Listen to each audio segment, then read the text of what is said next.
Falta apenas un día y medio para el comienzo del evento masivo global más importante del año y de varios años, y las marchas, bloqueos, demandas, algunas legítimas, otras que son simplemente chantajes y provocaciones, continúan y crecerán en las próximas horas.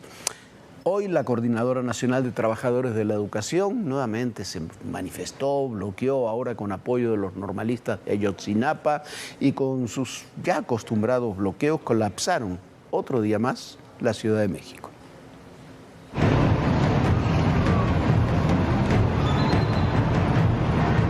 La Secretaría de Seguridad Ciudadana de la Ciudad de México tuvo que desplegar un gran operativo para contener el paso de los integrantes de la CENTE, que no cesan de asfixiar la ciudad. De nueva cuenta, cientos de manifestantes salieron de su campamento en el centro histórico rumbo al sur de la capital, como parte de su jornada nacional de movilizaciones. Varios llegaron en la recién remodelada línea 2 del metro. El punto fue la estación Tasqueña. De ahí, caminaron por Calzada de Tlalpan. Los compañeros de las diferentes regiones de la sección 14, hagamos el bien de concentrarse adelante del sonido. A la altura de División del Norte, la policía capitalina ya los esperaba. Había montado todo un gran operativo para contener su avance. Al menos 500 elementos de diferentes corporaciones se encontraban en el lugar. Para dificultar el paso de la CENTE, instalaron una valla con pesadas dovelas de concreto para frenar el camino de sus camionetas en las que trasladan su equipo de agua. Cuando llegaron los integrantes de la CENTE, vandalizaron lo que encontraron a su paso, rompieron cristales de los vehículos de la policía y pintaron las dovelas y la pared de un hotel cercano. El cierre en Calzada de Tlalpan provocó severas afectaciones a la vialidad. Decenas de automovilistas quedaron varados, sin transporte cientos de personas. Caminaron a la vez a lo largo de la vialidad con la esperanza de llegar a sus destinos. Está cerrado desde lo que es Churubusco, no hay paso, hay camiones que están ahí cerrando, cruzando. Nosotros somos personal de salud, no hay paso ni para nosotros. A nosotros nos han dicho que para nosotros no va a haber ningún problema. Hay ambulancias atoradas allá de aquel lado, no se les está facilitando. Entonces la afectación es para allá, pues más que nada la salud de las personas, porque nosotros venimos a trabajar. Los integrantes de la CENTE realizaron un mitin y poco antes de las 2 de la tarde se dispersaron. Hoy, la CENTE contó con el apoyo de otro contingente proveniente de Guerrero, integrado por los padres de los 43 estudiantes desaparecidos en Ayotzinapa y alumnos de la Normal Rural Raúl Isidro Burgos. Sobre este contingente, este día se informó que Jesús García Estrada, alias El Coquillo, estaría detrás del traslado de explosivos a la Ciudad de México. Los decomisaron ayer en autobuses donde viajaban los normalistas y padres de los 43 desaparecidos. De acuerdo con El Universal, autoridades federales los identificaron como uno de los 2 operadores de una célula radical ligada al Comité Estudiantil de la Normal Rural Raúl Isidro Burgos. También sería el responsable de la fabricación de los explosivos y estaría relacionado con la retención de vehículos, además del robo de diésel y mercancía. El otro señalado es Juan Miguel Hernández Carvajal, alias El Padrino o El Mamado, supuesto responsable de impulsar acciones radicales entre los normalistas. Azteca Noticias. Bueno, en medio de todo esto, como si los gobiernos no tuvieran ninguna responsabilidad, la presidenta Sheinbaum trató de responsabilizar a Ricardo Salinas Pliego usando un video editado y sacado de contexto de una entrevista, de patrocinar, dijo, estas movilizaciones y provocaciones. Dijo que no tenía pruebas, pero hizo esa acusación. Y es que el gobierno federal, que no ha podido ni prever ni detener estos movimientos, está buscando a quién hacer responsable de las movilizaciones de la coordinadora, pero también las de Ayotzinapa, la de las madres buscadoras, la de los jubilados y pensionados, de quienes no tienen medicinas. La pregunta es, ¿quién está detrás de estas movilizaciones? Esta es parte de la verdadera historia de quién está detrás de estas movilizaciones. Detrás de todas las protestas que hoy asfixian al país está el peor enemigo de cualquier político, la implacable realidad. Empecemos con la CENTE. Esa facción del sindicato de maestros, que históricamente fue usada como el ariete de la izquierda para poner en jaque al gobierno en turno. Claro, hasta que la izquierda fue gobierno y no pudo cumplirles todo lo que les prometió. Vamos a echar para atrás la reforma a las pensiones del 97 y del 2007. ¿Dónde están? ¿Dónde están nuestros hijos? ¿Dónde están? Están las madres y los padres buscadores que solo se han encontrado con las vallas de Palacio. Y aunque sea un huesito para tenerlo. Están millones de transportistas hartos de ser blanco de criminales con placa. Entonces yo quiero hacer este video para que siga diciendo la Claudia Sheinbaum que está cambiando a la gente, que los ya no son corruptos ni nada. Y sin placa. La rata.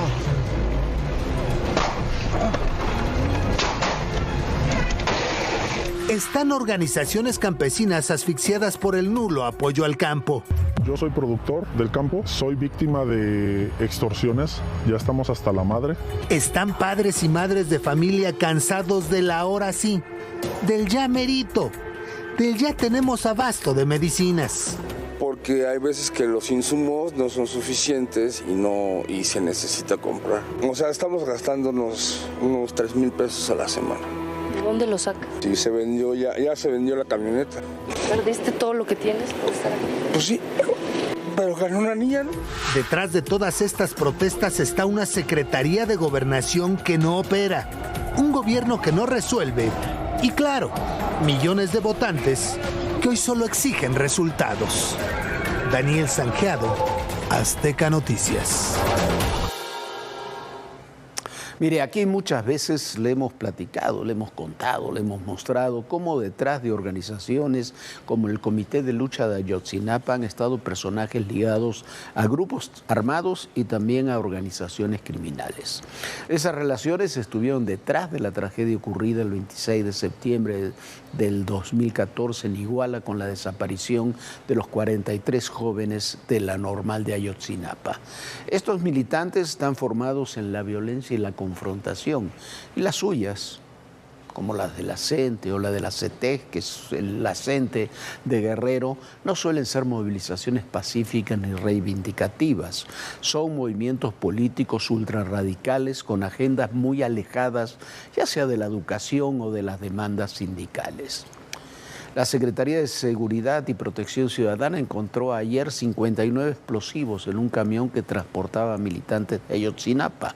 Hoy esa dependencia informó que está detrás de la pista, eso es lo que dijeron, de los grupos más violentos del Comité de Lucha de Ayotzinapa e identificó a 2 líderes, apodados El Coquillo y el Mamado.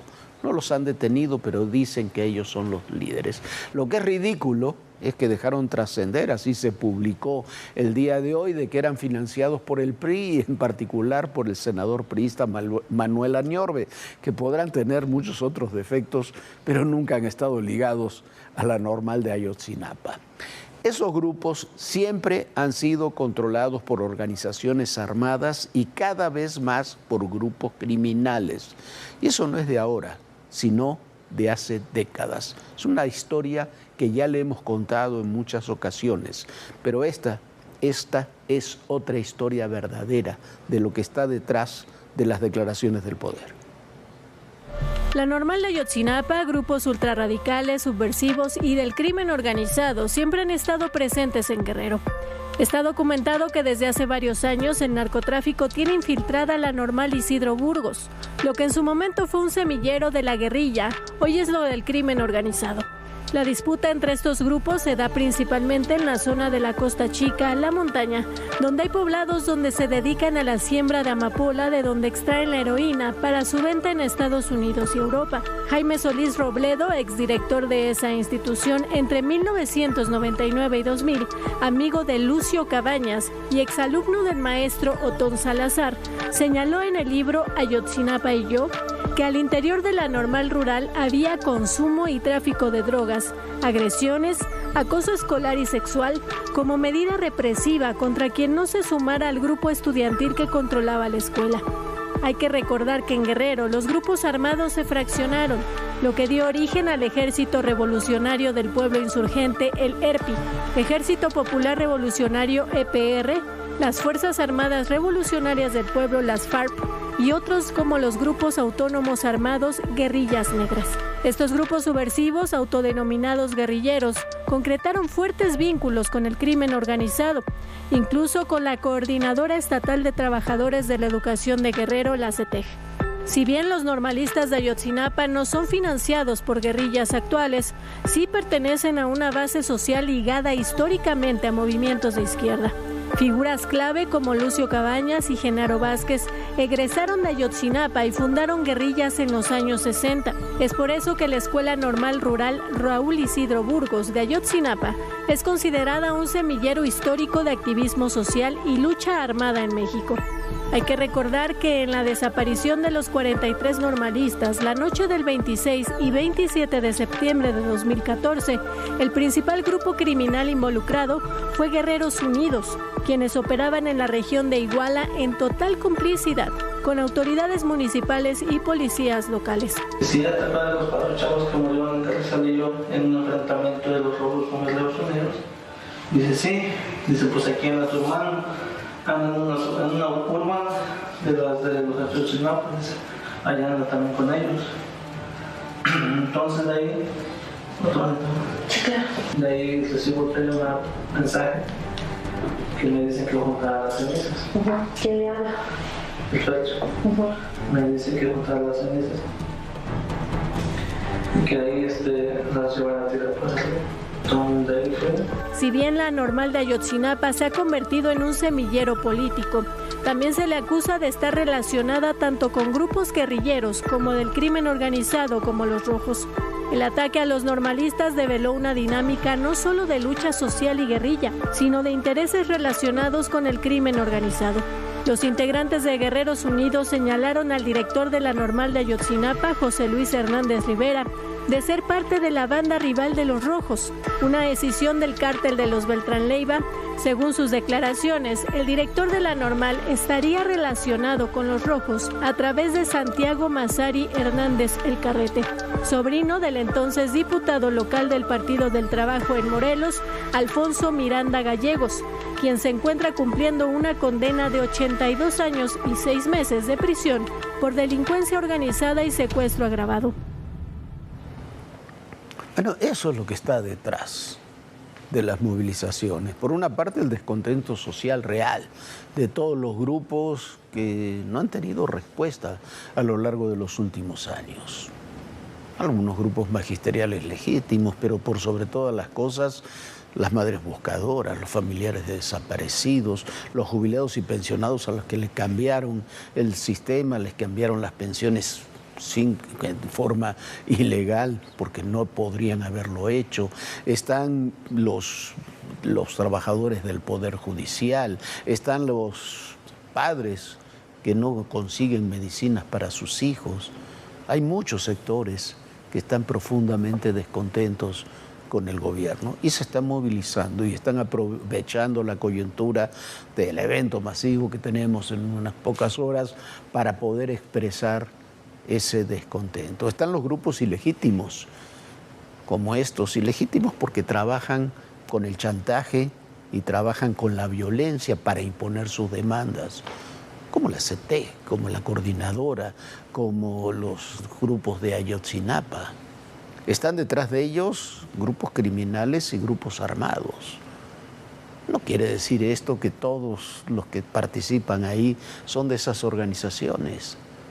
Pero esas organizaciones, tanto las criminales como las armadas, tienen influencia y participan en todos estos mecanismos. Esa es la realidad. Entonces, buscar la responsabilidad en algún empresario, en algún grupo, en la ultraderecha internacional, simplemente es una excusa para deslindarse de sus propias responsabilidades. Por una parte, de no combatir a esos grupos ilegítimos y por la otra, por no cumplir con las demandas de los sectores sociales que están legítimamente reclamando por sus derechos. Por otra parte, hoy se informó que Adán Augusto López es otro de los funcionarios y dirigentes de Morena a los que le han quitado la visa para ingresar a los Estados Unidos. Mire usted, Adán Augusto López tiene muchas acusaciones. Adán Augusto López está ligado con la Barredora, con el grupo criminal de Tabasco. Él los puso cuando comenzó su gobierno en el 2018. Está ligado después con el mecanismo de contrabandos de combustibles que se realizó desde el centro del país hacia Tamaulipas. De ahí se ingresó el petróleo a Estados Unidos y regresó como contrabando de combustible. Está ligado a distintos negocios de todo tipo. Está ligado a un financiamiento hacia su partido, hacia Morena, que nunca ha sido esclarecido. Por eso le quitan la visa a Adán Augusto López. Hoy también el canciller Roberto Velasco dice que habló con el secretario de Estado, con Marco Rubio, y en la plática se informó que Estados Unidos pide acelerar medidas decisivas para desmantelar cárteles. En medio de todo esto, e incluso en medio de la competencia futbolística y demás, en los próximos días se van a reunir los equipos de seguridad de México y de Estados Unidos. El tema que está sobre la mesa, ya lo sabemos cuál es: el desmantelamiento de las redes, no solamente de los cárteles, de las redes políticas y las complicidades con los grupos criminales que existen en el país. El gobierno de México recibió nuevas notificaciones desde Washington. El Departamento de Estado de Estados Unidos habría confirmado la revocación de la visa de viaje del senador y exsecretario de Gobernación Adán Augusto López Hernández, en el marco de una investigación profunda por sus presuntos vínculos con el crimen organizado y el robo de combustible.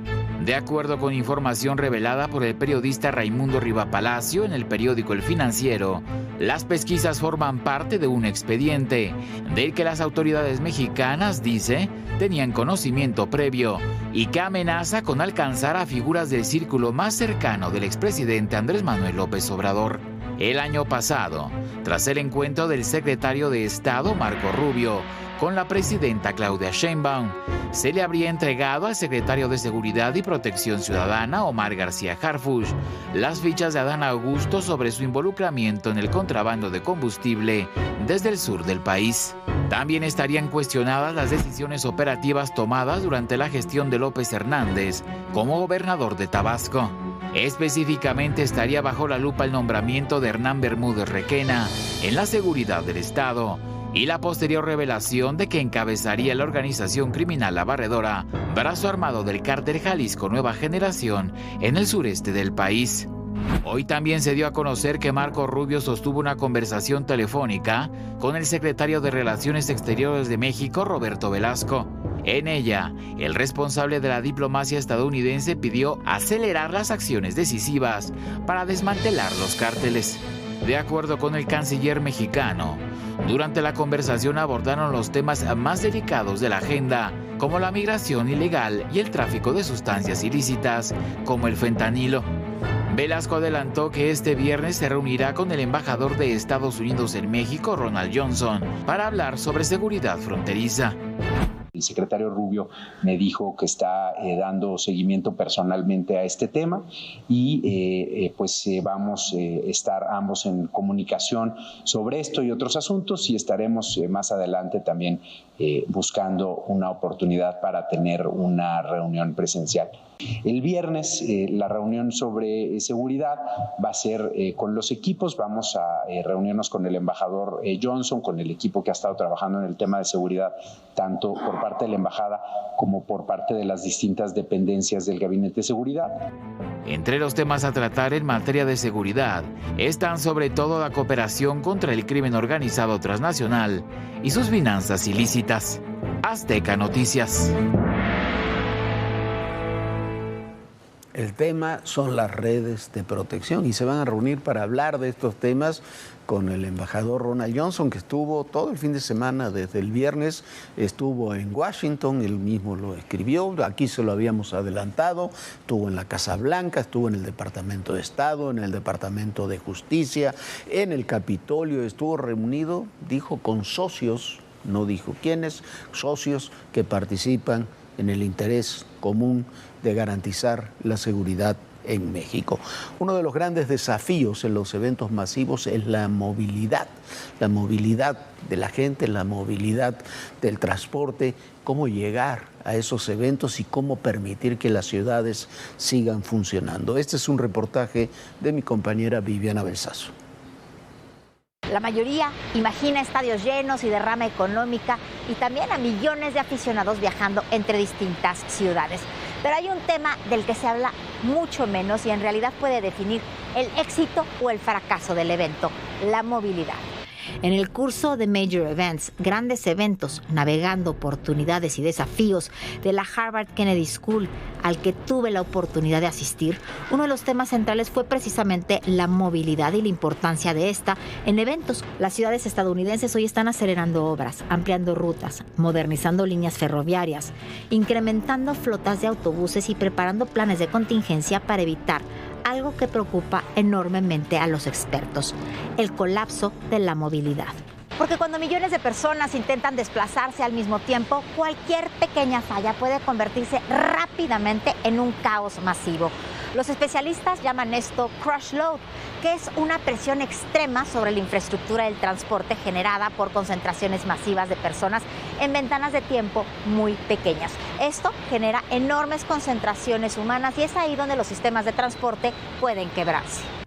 En Estados Unidos todavía existen focos de preocupación. Uno de ellos es el corredor ferroviario del noreste operado por Amtrak, que conecta ciudades clave como Nueva York, Boston y Filadelfia. El problema es que la infraestructura es vieja. En México, sistemas como el Metro de Monterrey o de la Ciudad de México siguen mostrando enormes carencias. Nuevo León apostó miles de millones de pesos a la expansión del metro rumbo al Mundial 2026, especialmente con las líneas 4 y 6. Sin embargo, a pocos días del torneo, el propio gobierno estatal reconoce que gran parte de las obras no estarán completamente terminadas ni operando para los aficionados. Las líneas presentan retrasos importantes y apenas algunos tramos podrían funcionar parcialmente. En el metro de la Ciudad de México, millones de usuarios se enfrentan diariamente a escaleras eléctricas descompuestas, goteras, saturación y fallas constantes. La realidad es que el metro de la Ciudad de México continúa operando bajo enorme presión, con infraestructura envejecida y un sistema que no parece listo para soportar la exigencia actual. Durante el Super Bowl del 2014, miles de personas quedaron varadas después del partido debido al colapso operativo del sistema de transporte. Esto ocurrió en un evento de un solo día. Ahora imaginemos un evento de un mes. Filadelfia enfrenta problemas financieros y operativos en su sistema de transporte. Los Ángeles lleva años intentando ampliar su infraestructura rumbo al Mundial y los Juegos Olímpicos del 2028. Harán una ciudad sin coches para estos eventos. Mientras tanto, Texas sigue teniendo conexiones ferroviarias lentas e insuficientes. Incluso Miami continúa dependiendo enormemente del automóvil privado. Todo esto demuestra algo importante. Incluso los países más ricos enfrentan enormes dificultades para organizar un mega evento de este tamaño, porque la movilidad moderna no depende únicamente de construir más líneas de transporte, depende de coordinación, comunicación y comportamiento humano. Y los expertos internacionales insisten en la necesidad de coordinación permanente entre los gobiernos. Además, los visitantes extranjeros requieren estrategias distintas a la población local. Los residentes entienden cómo funciona su ciudad, los turistas no. Por eso se necesitan sistemas especiales de orientación, traducciones, señalización internacional y personal de apoyo para dirigir a millones de personas. Y todo eso cuesta dinero. Ahí aparece otro de los grandes problemas. La falta de inversión es terrible para la movilidad. Porque el éxito de un mega evento no depende solamente de lo que ocurre dentro del estadio, depende de algo mucho más importante: que la gente pueda llegar y pueda salir de los partidos y que la ciudad no colapse en el intento. La solución de que la gente trabaje desde casa y les den vacaciones a los estudiantes no va a resolver del todo el problema de la movilidad. Bueno, y vaya que este será un problema aquí, por lo menos, no solamente aquí en la Ciudad de México, en Monterrey, en Guadalajara, sobre todo en la Ciudad de México, pero como hemos visto también en varias ciudades estadounidenses. Mire, hoy es un nuevo aniversario, el aniversario 29 de uno de los programas emblemáticos de esta cadena, es la entrevista con Sarmiento, con nuestro amigo, muy querido amigo Sergio Sarmiento, un espacio privilegiado, literalmente privilegiado, donde han desfilado a lo largo de estos 29 años las principales figuras de México y del mundo. Un gran abrazo a nuestro amigo Sergio Sarmiento.